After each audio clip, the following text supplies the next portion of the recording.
Ready to be amazed. It's time for Dr. Linda Salvin's Psychic Solutions Podcast with America's original radio psychic, Dr. Linda Salvin, offering up her always fascinating blend of psychic psychology, clairvoyant insights, and expert guests and alternative healing methods. So pull up a chair and get ready for a visit with the one and only Dr. Linda. And now, live from Los Angeles, ladies and gentlemen, Dr. Linda Salvin. Welcome back, everybody. It's a new day. It's a new year. We're in 2024. This is the first episode of the whole 2024 series. So I hope you had a lovely holiday season. I slept through most of it because I was sick, and I'm still at the tail end of whatever bug I've got. It's not COVID, but this really knocked me out. You know, a lot of you know I took a trip to Washington, D.C. for a week, and then I came back, and after Christmas, I've just been sick trying to get rid of this viral infection and coughing all night to the point my lungs and my rib cage hurt. But I'll get there. Everybody's got some type of illness, and all we can do is drink a lot of water. I add apple cider vinegar. I take a lot of my detox nutritional supplements, which you can find on my website at lindasalvin.com.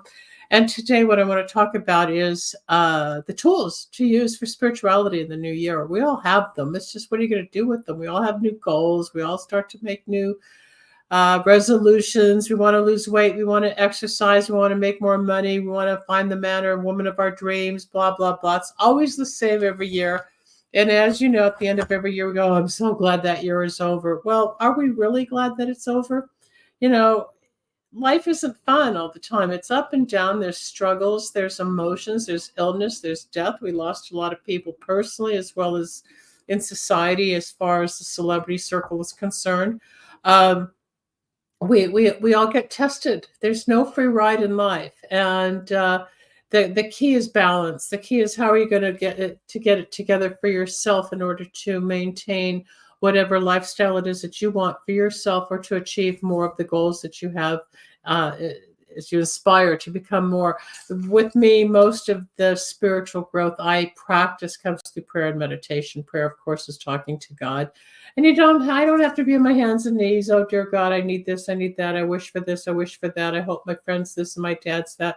No, I just put it out there of what I believe I need for the moment, or if I need some extra help, like, okay, I'm really tired of getting sick. Can you help me get through this illness? Please take the illness and the viral or bacterial infection away from me.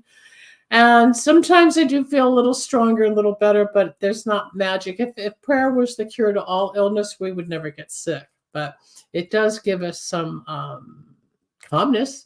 And it gives us a sense of protection, or at least me, a sense of protection that there's something or someone out there that hears my plea, and the anxiety will calm down. The anxiety will calm down.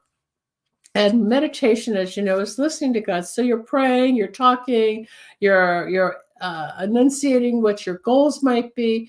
And then when you get quiet, be still, for I am God. There's a voice inside that will start to whisper, or start to communicate, or start to say a few things that you may not have heard in the past because of all the chatter. We all have like a committee going on in our brain where it's one person after another, or one thought after another, or they can be racing thoughts, or, you know, I'm worrying about something that's going to happen on January 13th and today's only the 2nd. So I got to bring myself back to the moment, like quit the future trip and stay in the moment. It'll take care of itself. You know, oh, the rent's going up. Where's the money going to come from? I've never missed a rent payment or a mortgage when I owned a house. Somehow it always takes care of itself, right, people?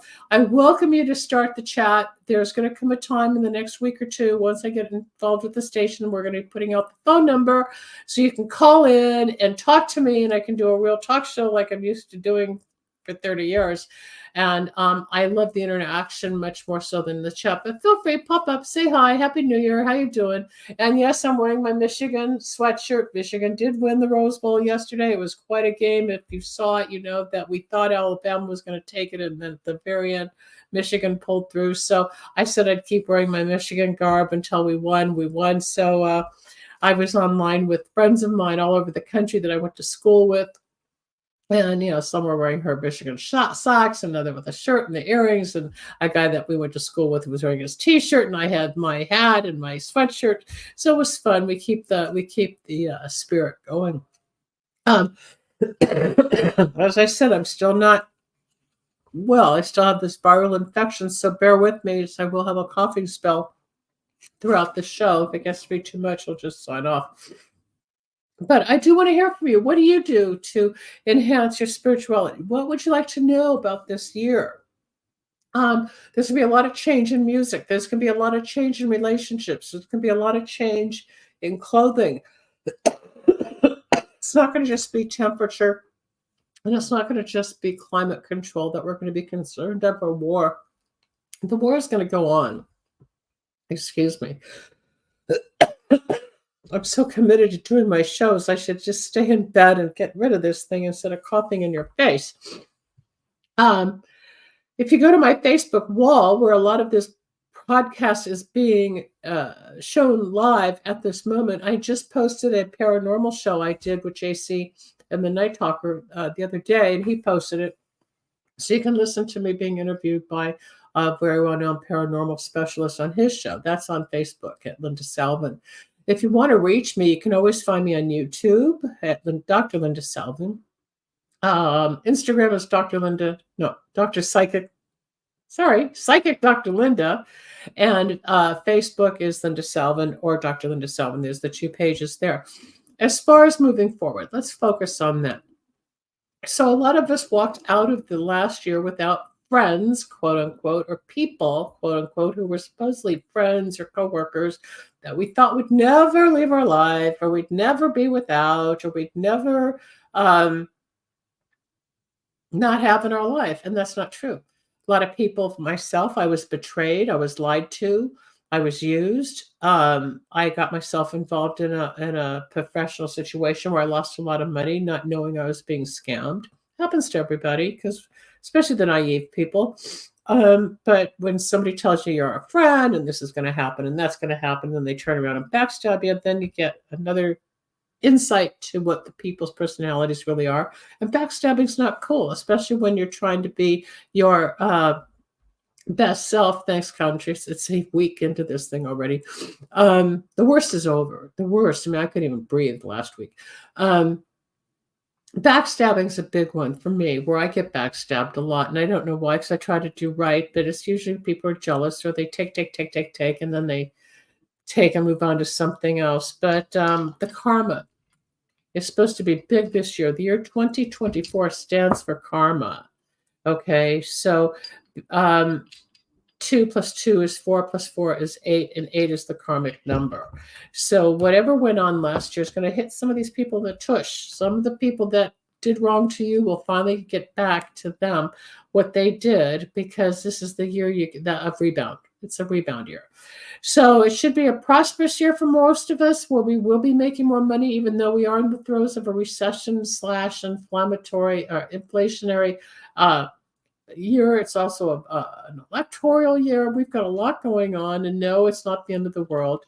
Major earthquakes are predicted. Yes, one of them is supposed to hit California. We did have a mini quake yesterday, which was a little roller, which hit 4.2, 4.4 on the Richter scale. I'm not sure, but the big one that's supposed to destroy California is predicted for this year. Now, whether or not that happens, I don't know. But Nostradamus made predictions 600-700 years ago about the big one hitting in 2024. Hopefully, he's wrong. Hopefully, I don't live here to see it. If it does hit, a lot of us will die. A lot of us will be swept away in the ocean. A lot of us will feel a tsunami, and that'll be the end of us. A lot of us will have buildings collapse on us, and that'll be the end of us. Last year was the wrap up old business, Misty. This year starts the new business. This year, like I said, walking in, a lot of people, places, things from last year aren't with you today. And that was the letting go. We do this every year. It's an annual ritual. But 2023 seems to have been a little deeper and a little more caustic for a lot of people for some reason. We're just a few years out of the lockdown, and there's still an adjustment phase taking place with all of us learning how to live in the new environment, a lot of at-home work. There's still a lot of socialization and travel. Travel was up, I think, 98%, I read, especially in unknown areas, not as popular. So there were people flooding newer vacation spots, coastal regions, tropical places, cities that aren't big hubs for travel. I was lucky when I went to DC. I was on off season. There were no poppies. There were no beautiful cherry blossoms. But I got to get into all the exhibits and all the museums in the Capitol without being in lines of people. And I was able to listen to the orators talk about the different statues and how each state has a representative of a statue from their state in the Capitol. It was quite educational, and I really had some fun. But had I been in the summertime, it probably would have taken me hours to go through what was a 45-minute routine. Now, show me that question again, Misty, about letting things go. The more you can let go, the happier you're going to be. I just took a bag of information. I have been keeping journals since I was 14 years old. I'm at the point where I'm starting to get rid of them. Like, what do I need them for? I know the story. I love reviewing. Oh, I remember that in 1968 or 1993 or whatever. But how many times can I relive what I already lived? So I keep taking the past with me. I plan to move this year, and I don't want to take all of this with me. I need to lighten up. That's what enlightenment is. You're letting go. You're lightening up. The more you can let go of, whether it's books, journals, photographs, clothing you don't wear, shoes, pots and pans in the kitchen that you haven't used. I keep, I think, 3 more out of the sentimentality of my mom and grandmother growing up, and the cooking, being Jewish, and all the soups that were made, and things that we did as a family. And I keep that for my rainy day. But as I look around the house I live in, there's going to be a lot more that I'm not going to take with me. And I don't even know if I'm going to stay in California. I'm at a point where I'm changing. And I wouldn't say I'm a pack rat, but I do love my stuff. And I love to hold on like everybody else. And I'll wear socks out until there's a hole in them. I'm Capricorn. I'm a true Capricorn. And very sentimental, love older things, have a passion for certain antiques, but I don't want antiques in my house. And on the Thursday show, we were speaking last week with Charlotte Cosa, who's a paranormal specialist, and we're going to have her back this Thursday for part 2 on what happens to us as psychics and the type of energy that we collect from the negativity of working with things, especially with old energy. And if you buy antiques and you're bringing in a table or a suit of chairs or an armoire, you're bringing in energy that's at least 50 years old. To be an antique, it has to be at least 50. Sometimes they're 150 or 250. You're going to pick up energy that's attached to that item, and then it can attack you, or it can inhabit your home space and cause imbalance. So part of the spiritual tool this year, like I lit some sage the other day, and I lit some, I think it was pine. What was the last question, please? Yes, of course. Spirits attach to items all the time, which is why they're antiques. You got to cleanse them, and you've got to understand it's a beautiful antique, whether it was an armoire or a bed set or a table and chairs. One time I brought in a dining room table with gorgeous chairs. I think it sat 6 or 8 people, but the whole energy of my apartment changed, and I couldn't wait to get rid of it because whatever I got at the store, it came with some real heavy negative vibes that offset whatever it was I was doing at the time. I don't want that around me. You can learn how to identify it. You can learn how to kind of test for what's negative. You can feel the heaviness. When Charlotte and I are going to be back on Thursday, we're going to talk about what happens to us as psychics because we're on this higher frequency of life than the average person. Even though you think you might be psychic or intuitive, you don't know what it's really like until you're out there, and how you attract all this. And then once the attachments or the entities do attach, they can be bloodsuckers, and they can be drainers, and they can be attackers, and they can prevent certain events from happening. But you don't always know what you're collecting. Yes, it's great to go to an antique store, or to go to even villages in certain towns where it's antique store after antique store, and they're beautiful heirlooms that used to belong to somebody. Spirits attached from items, they jump. They can jump from person to person. They can jump, like, say, it's not going to be on the water bottle, but let's just say this was a 1950s water bottle, and I just got it out of the closet, and I dusted it off, and I washed it off, but it had been sitting there for 70 years, and it probably had accumulated some schmutz, as I call it, and it probably had something attached to it. But what I really found is, when I was in Washington, D.C., there are buildings. The whole city is built from the 1700s, as you know. It was the beginning of the United States. Everything's old there. The massacres, the dead people, the wars that took place, the antiques that were on display in Robert E. Lee's house or Jefferson's library. It's all old. So I could feel a lot of the energy, and put my mind thinking, well, Jefferson sat there and his wife sat over there, and who knows who was at this party. But you're looking at history. That's the beauty of history. It's just learning to feel what's there. To cleanse, I often use sage. I use frankincense and myrrh, and it's a real good cleanse to really push away the negativity. I also deal with a doctor who's a chiropractor who's got a few offices in California, and I'll go to him to get whatever is attached to me off of me, because he can sense it just like I can sense it when he's been attacked by one of his patients. And it's no one's fault. It's just we as humans attract attachments. You could be at Disneyland and something can jump off of somebody. You could be at your local McDonald's and something will jump. It's not in the hamburger. It's not. It doesn't work that way. It's not on the sweatshirt, unless I was exposed to somebody or something that was infected, quote unquote, with the attachment, and it jumped. A lot of times they will jump. They literally leap.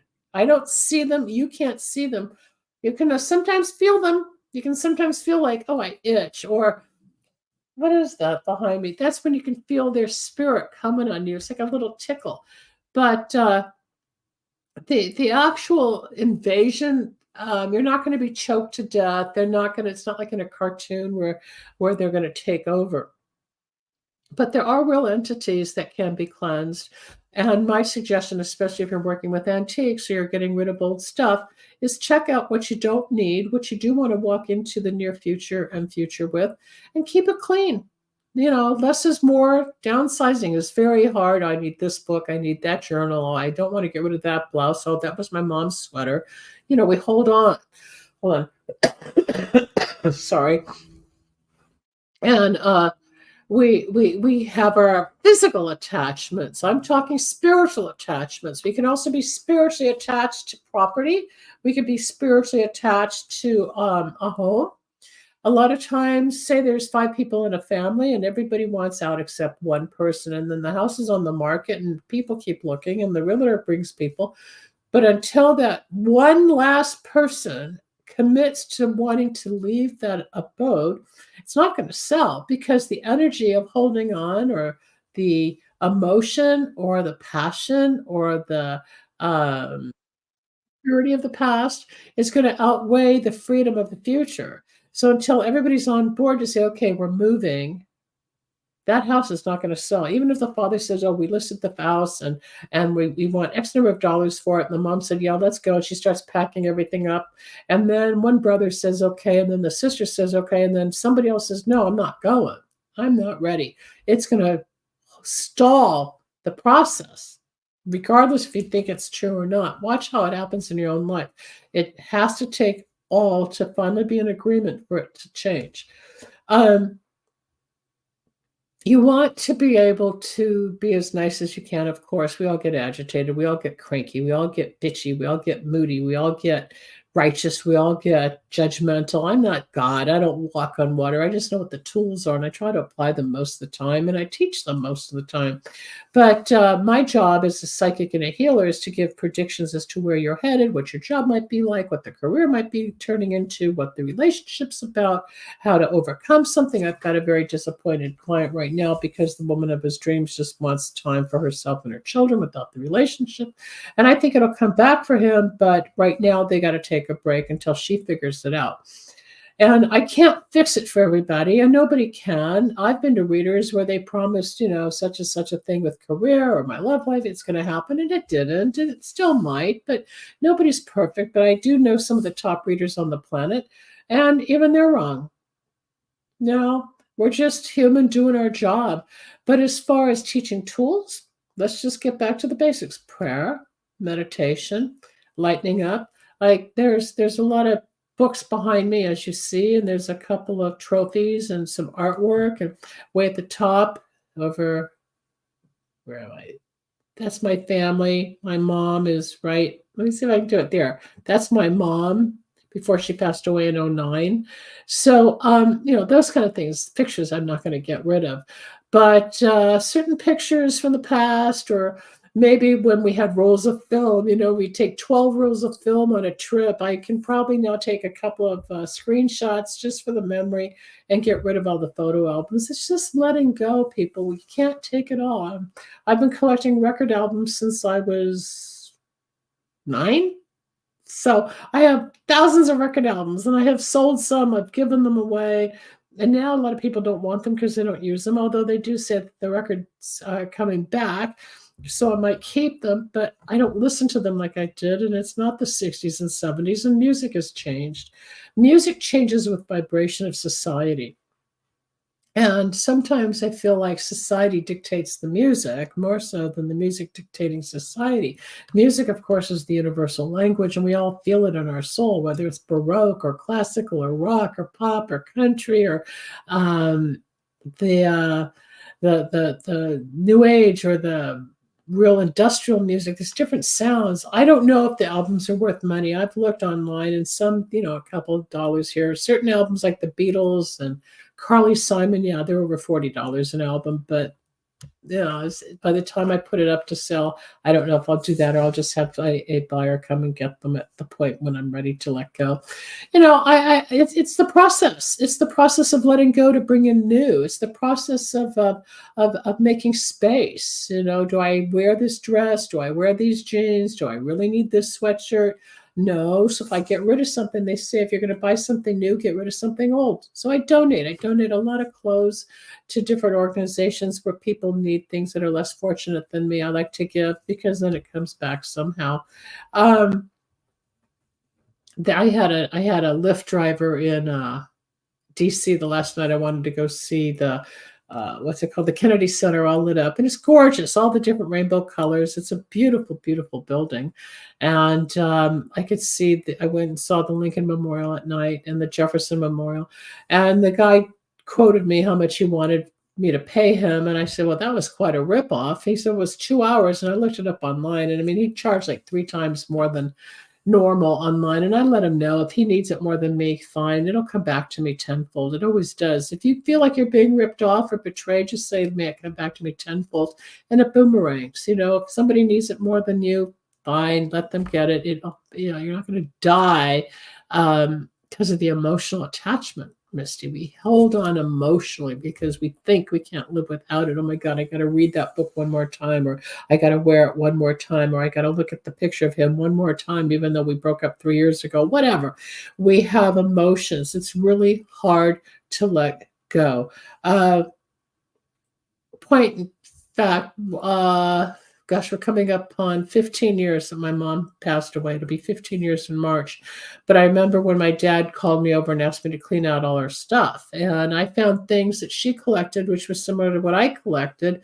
And that was either matchbook covers, or she held on to all her calendars so she could always look back where she was in that year, what she did.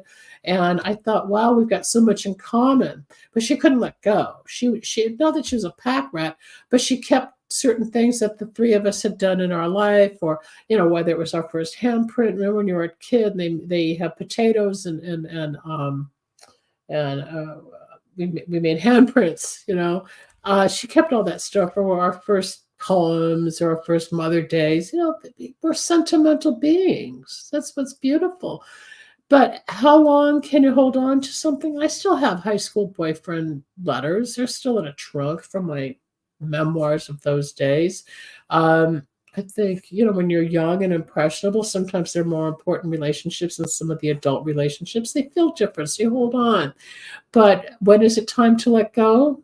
That's individual. It depends on how severe your holding on to things is, and if it affects you. If it affects your daily life and you can't get in and out of your house, and you can't walk, you got a problem. At least I have hallways and doorways and things are on shelves. But there's people who have, which would be great for the Wednesday show, I guess, would be the addiction of hoarding. We can't get rid of things. It's not one magazine, it's 100 magazines of the same issue even. But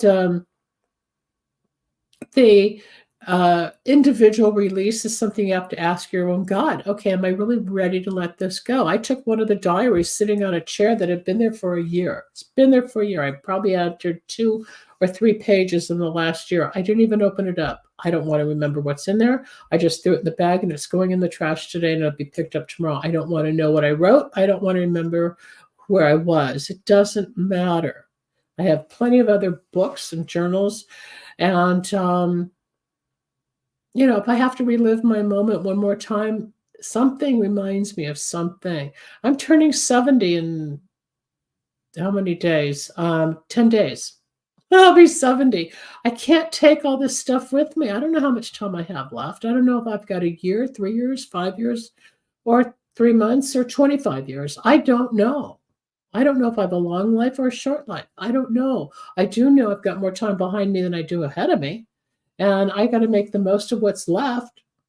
Do I have regrets? You bet I have regrets. Have I resented some of the decisions I made? More than you know.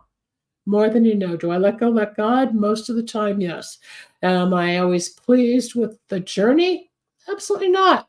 Absolutely not. But I make the best of it like everybody else.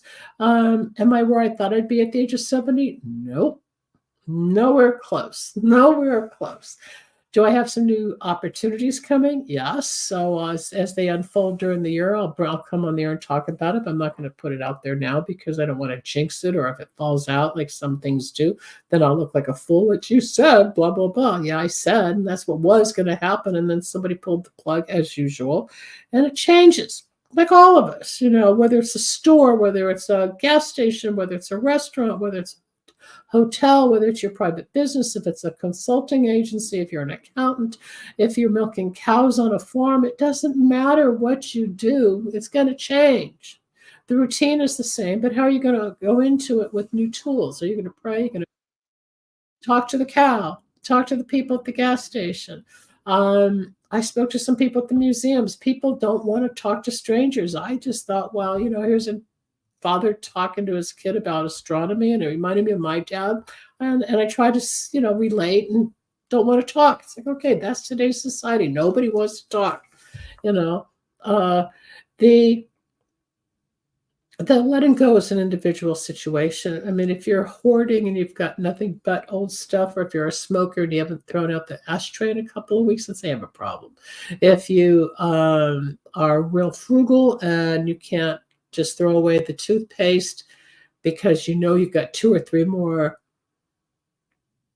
squeezes out of it, then you're a little bit more frugal because you want to get your money's worth to the very end. If you don't mind opening up a new toothpaste tube and throw away the last couple, you got your money's worth. It's learning as to where you draw your line within your own life. But as far as helping somebody open a door, helping somebody with groceries, helping somebody, when a prediction is made, it can change that there are many variables. Well, the predictions don't always change. No, a prediction, if it's done properly by a psychic, it's going to happen.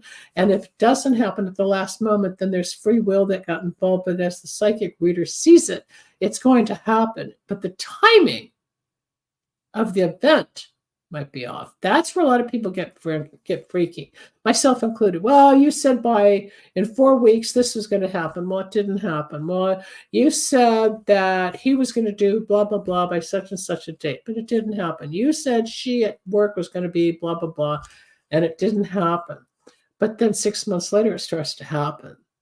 Why does it take time? And I'll explain this again. When we're in linear life, which is how we live on a clock, like right now it's 1:30 p.m. Pacific time, it's 4:30 p.m. Eastern time, and every other hour in between, or whatever time it is you're listening. But as of this recording, it is now 1:30 Pacific time.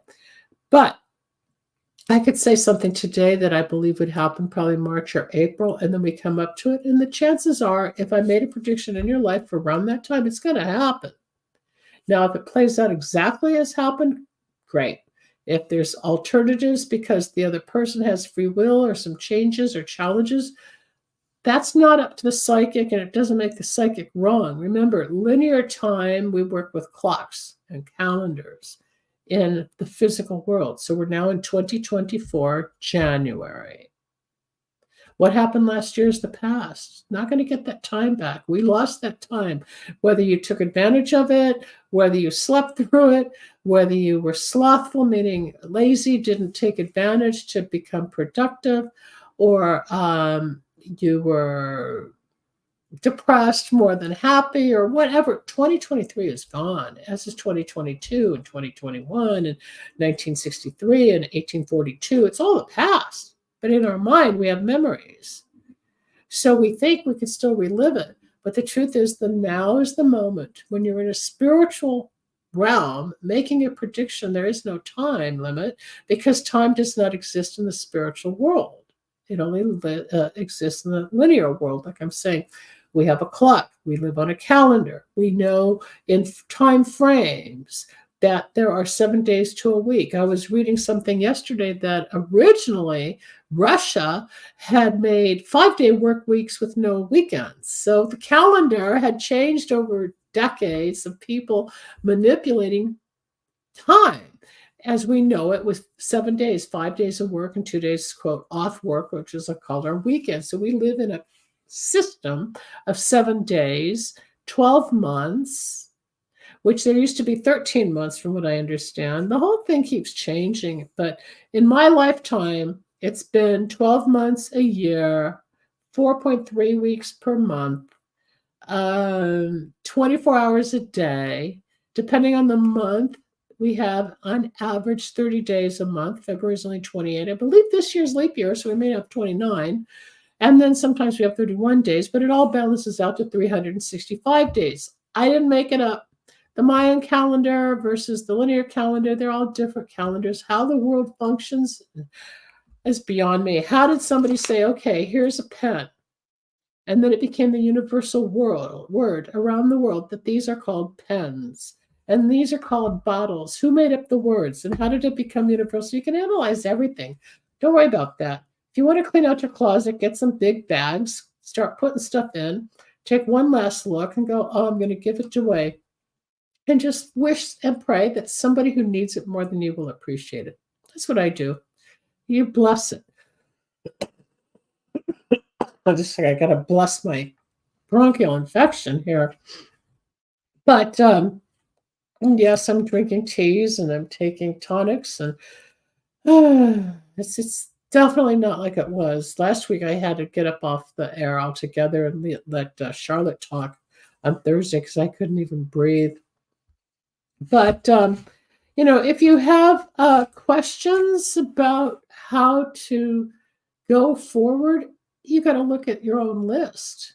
What is it that's bogging you down? What is it that's bothering you? Is it work? Is it relationships? Is it friendships? Is it your diet, your health? Is it your finances? What do you want improvement? Or are you happy just being the way you are without having to put in any effort? There's no rule. No one says you have to do anything. But everybody at the beginning of the year usually feels more motivated to jump on the bandwagon to do something positive to evoke new beginnings.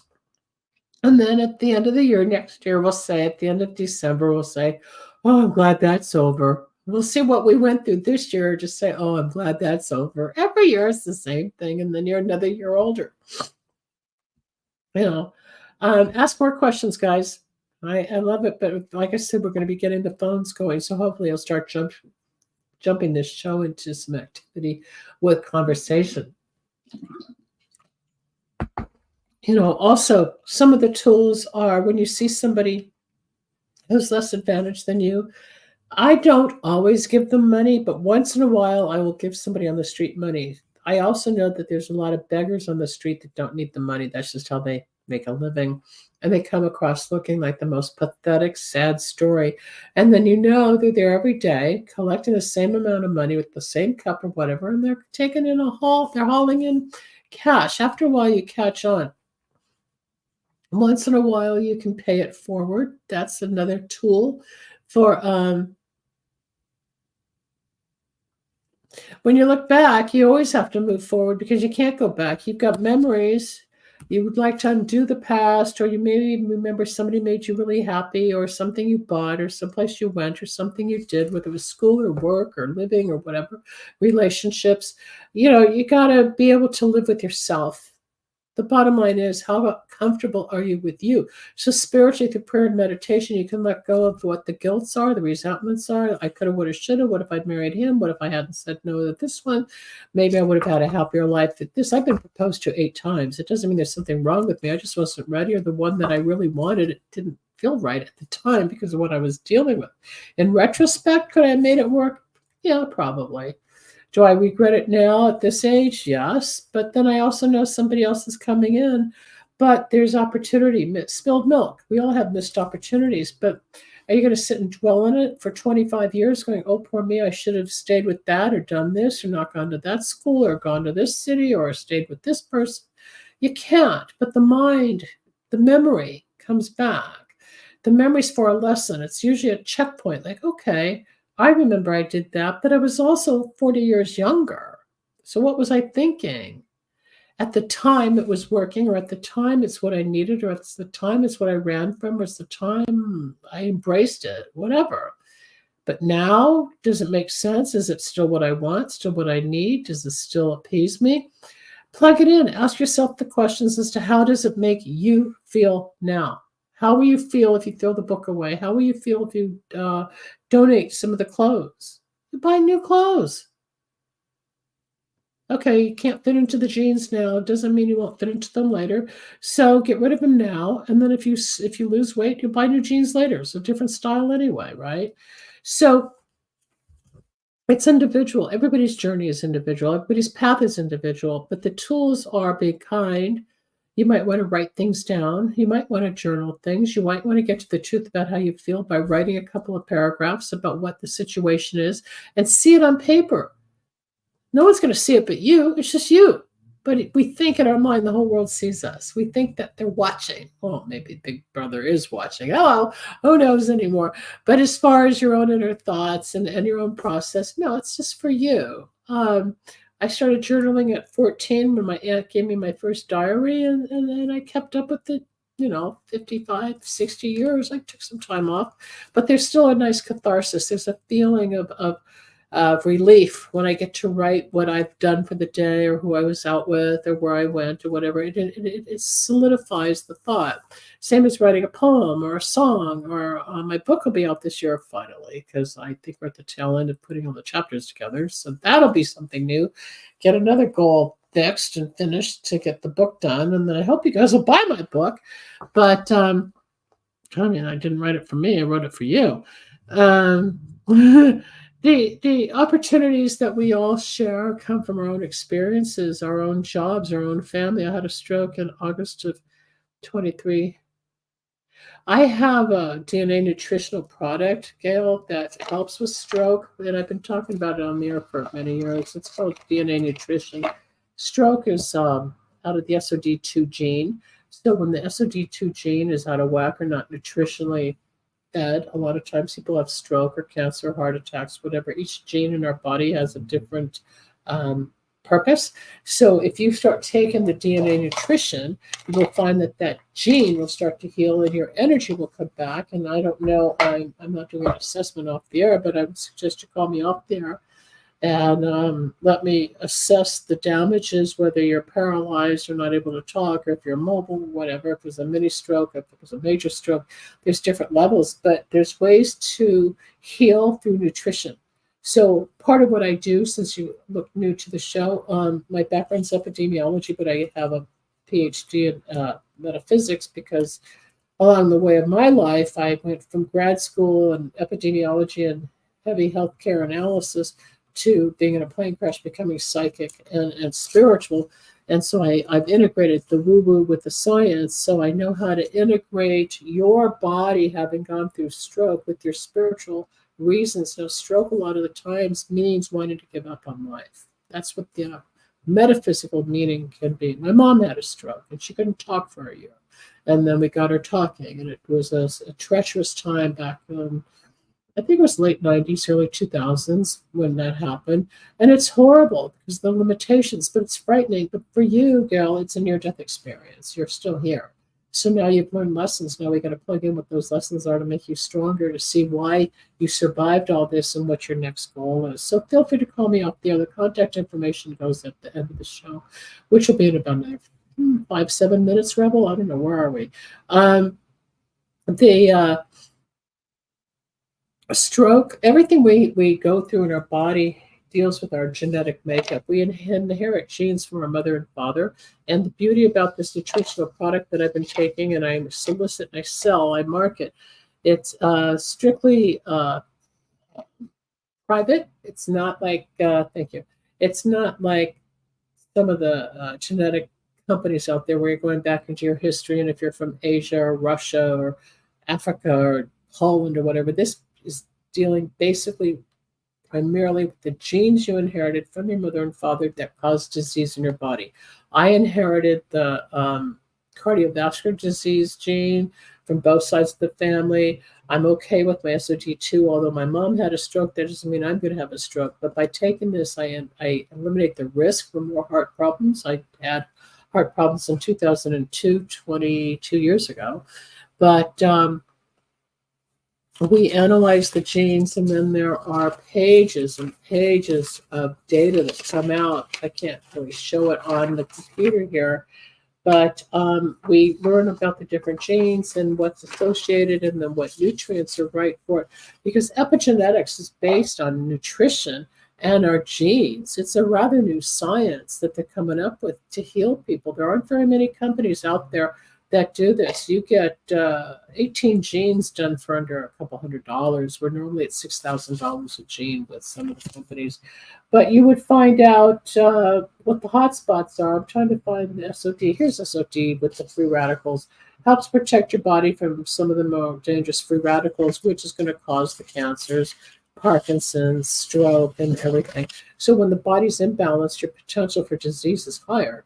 My job as a metaphysician and an integrative health specialist is to help you eliminate risk for disease, or to, like on the Wednesday show, we talk about how to eliminate some of the addictive necessities or behaviors to help people become less problematic in their behavior so that they don't have to be addicted, or how you can stop addiction or stop the behavior. But as far as having had a stroke, I also do candle magic. I have a candle line called Wicks of Wisdom. And I am working with somebody in Switzerland right now who had severe foot problems. And he went to a doctor who gave him a CAT scan. Another one gave him an MRI. He went to all these doctors. He finally came back to me after 2 years. And I nailed it. I figured out what was wrong with his foot. We did some health and wellness candles, and the testimony will be coming in soon. He's told me what's happened just in the 2 candles. He's out of pain. Even the doctor said he doesn't have to come back for more treatment because he's been healed. He didn't quite explain it was from candles in Los Angeles, but I do candle magic, and the candle magic is using herbs, oils, and powders. Now, you would want, Gail, the good luck power and the health and wellness power, and you will get your strength back. You'll get your mobility back. You'll start to feel better, because the candles that I use with the oils, herbs, and powders, with a petition, which is certain writing that goes on a piece of paper that gets burned in the flame, which I teach you how to do, makes magic. I've been doing this since 1999. If you don't know me, I started radio in 1994, became psychic in 1981. So I've been at this a long time, long before the internet, people. I'm not new. I'm just here now. If you really want some help, go to my website, lindasalvin.com, shoot me an email, or watch for the phone number at the end, Gal. I'll be more than happy to help you. As far as anybody's health issues, we all have something we've inherited. The goal is to tame down those hot spots so that you can live a longer life. We had one guy on dialysis who had a kidney transplant. Because of our nutrition, he never had to go back to dialysis. This is nutrition that your body needs, that you cannot figure out on your own, because the computer does it for you. We swab cheeks. It goes to a private lab in Texas. It's all HIPAA compliant, and you get reports and reports and reports based on you with just your name on it, and you see data that has been propelled based on the swabs you send in. So again, the SOD2 gene is that gene that was out of whack for you, Gail, that probably had something to do with the stroke. I don't know what conditions you were going through, what stresses you were under, or if it was high blood pressure, anxiety, if it was yelling, screaming, if it was, I mean, it could be 1,000 other elements that caused the stroke. But the main thing is you're here and you want to help yourself heal. So call me, because I am a healer, and I have healed people where doctors have failed, just like this guy in Switzerland. I don't know, maybe I can bring him on the air at some point where, I think 8-10 hours difference, but maybe he'll even come on and share his experience so I can pre-record a show. But my job is to help you feel better. My job is to give you tools on the mind, body, spirit level. So today we've been talking about these tools of spirituality. So love, compassion, being nice, prayer, meditation, taking supplements to feed your body. It's the only body we have. The soul changes. And we stay ourselves. We get lost along the way. We lose ourselves in relationships. We lose ourselves in jobs. And then all of a sudden you start crying because you know you're missing a part of you. And it's not that difficult to get back on track if you open up and let go and let the light come in. And you can find what you think you're missing. It's all there. The mind, body, spirit's all there. Sometimes we just get fragmented. Sometimes we need somebody to help us integrate it. Stroke, especially, is about reintegration to life. So at least you're still here, Gail, but let me hear from you. It'd be great. Misty, country, any more questions? We've got about 3 minutes left, and then I gotta go lay down again, but I'll be back tomorrow. I don't know if Candy's going to make it because she's been sick. I haven't talked to her much over the last holiday week because she got the virus or whatever she got exposed to. We're all suffering from something right now. Whether it's in the food, whether it was from the airplane, whether it was from a party, whether it was from being sprayed in the air, we don't know where it's coming from. Our job is just to stay the best and healthiest that we can. And right now, for me, flushing liquids and staying quiet. And a lot of my clients can wait. One person has to have it now. I said, well, I'm sorry, I'm not working today. You'll have to wait till I feel better. You know, you get to say no at a point. And that, too, is one of the tools for spirituality. It's not just getting rid of physical stuff. It's the emotional stuff. Do some people bother you? Are there some people that are hurting you? Are there some people that don't appease you? Are there some people that are rejecting you? Are there some people that don't understand you? You can't please everybody. You can't. And it hurts, and there's rejection, and there's, well, why me, and why not me? Thank you. I'm getting there. You should have heard me last week. Um, the opportunities are there for everybody. It's just, grab that brass ring if you feel it. Okay. But for now, I always talk about God, good orderly direction, because without God in my life after the plane crash in 1981, God knows where would I be today had that series of events not been directed somehow, because it was too weird. It was too weird between that and the fire truck and then towing a car and one thing after another with the white light experience. And that was before the internet. Of course, I couldn't Google what was going on. But I'm here several years later, 42, 43 years later, doing all this stuff because I was initiated psychically to be a psychic hero and a medium on the planet. I'm available at drlinda@lindasalvin.com. You can call me toll free at 888-509-1077, or just visit the website. All of everything is there. Book a session and I'll get back with you. Until later, I want to thank you for joining me and welcome to the brand new year. And yes, Michigan won. We beat Alabama, so that's a great way to start the year. And I hope to see you tomorrow and on Thursday with the Psychic Solutions Podcast and my little trilogy. And of course, I love your emails and your posts. So keep coming back and I'll talk to you soon. Have a great day, everybody. Bye-bye. Thanks for joining us. We hope you enjoyed Dr. Linda Salvin's Psychic Solutions Podcast. You can reach Dr. Linda at 888-509-1077 or at lindasalvin.com. Need a breakthrough of your own? Ready for answers or insights nobody else has? Reserve your own one-on-one in-person chat. Dr. Linda isn't just for other people. Dr. Linda gets results for you. And it's easy. Contact details are on screen now. Just click on lindasalvin.com or call toll-free 888-509-1077. That's lindasalvin.com or toll-free at 888-509-1077.